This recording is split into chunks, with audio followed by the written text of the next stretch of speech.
Ok, jovens, aqui de novo para gravar um vídeo curto, porém necessário.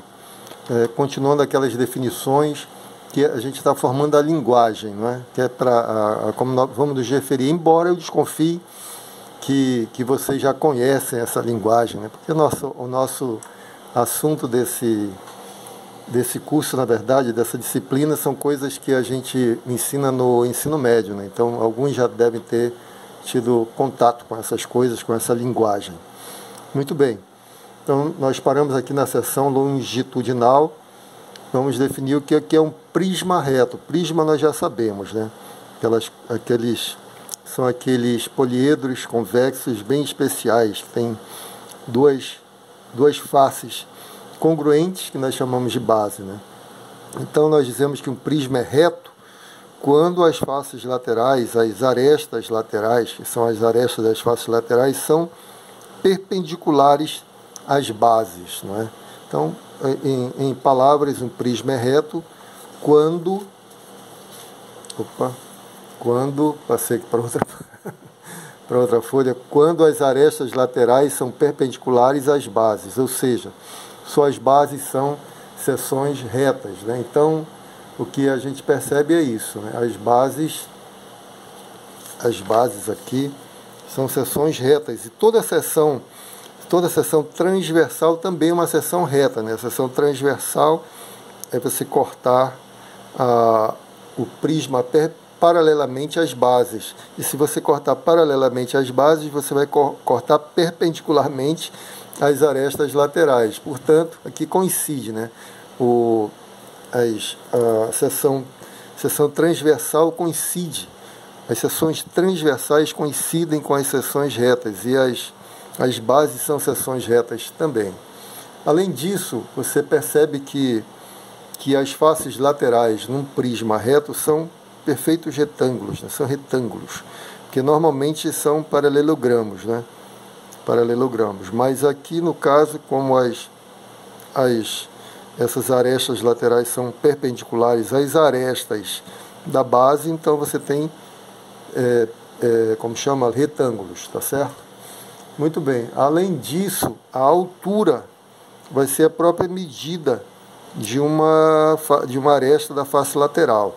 Essa aresta aqui é a altura do prisma, está bem pezinho, é reto, né? Outra observação, bom, acho que só, né? Então, aí nós temos os prismas oblíquos. O que é um prisma oblíquo? Prisma oblíquo, você chega aqui e pisa nesse prisma reto, ele dá uma inclinada, né? Ele inclina um pouquinho e vira um prisma oblíquo. E fica bem assim, ó. Você pega esse, pisa e ele inclina um pouquinho e acaba se transformando em um prisma oblíquo. O que é um prisma oblíquo? É todo prisma que não é reto, tá bom? Então, nessa classificação, só existem dois tipos de prismas. Ou ele é reto, quando as arestas laterais são perpendiculares às bases, ou ele é oblíquo, quando isso não acontece. Tá bom? Então, aqui tem uma figura onde você tem um prisma oblíquo, né? Aqui não é mais perpendicular às bases, a aresta lateral.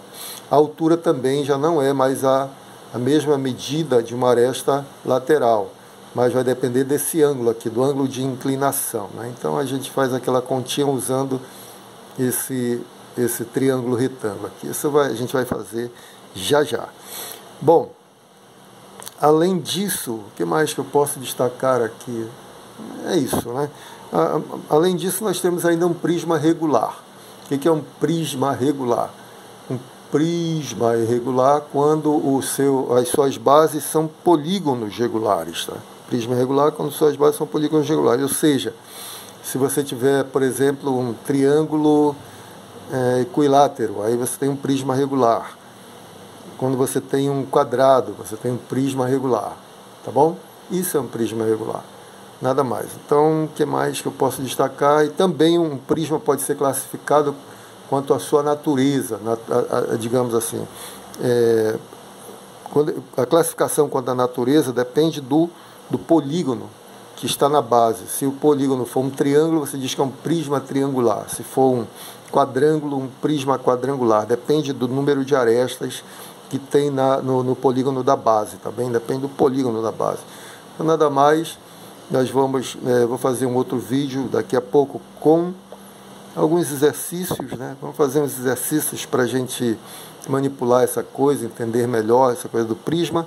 E aí depois eu vou falar de paralelepípedo, que também é um prisma especial, né? Mas a gente vai vamos definir, e aí vamos avançando pouco a pouco, devagar e sempre. Um grande abraço, fiquem com Deus, até lá.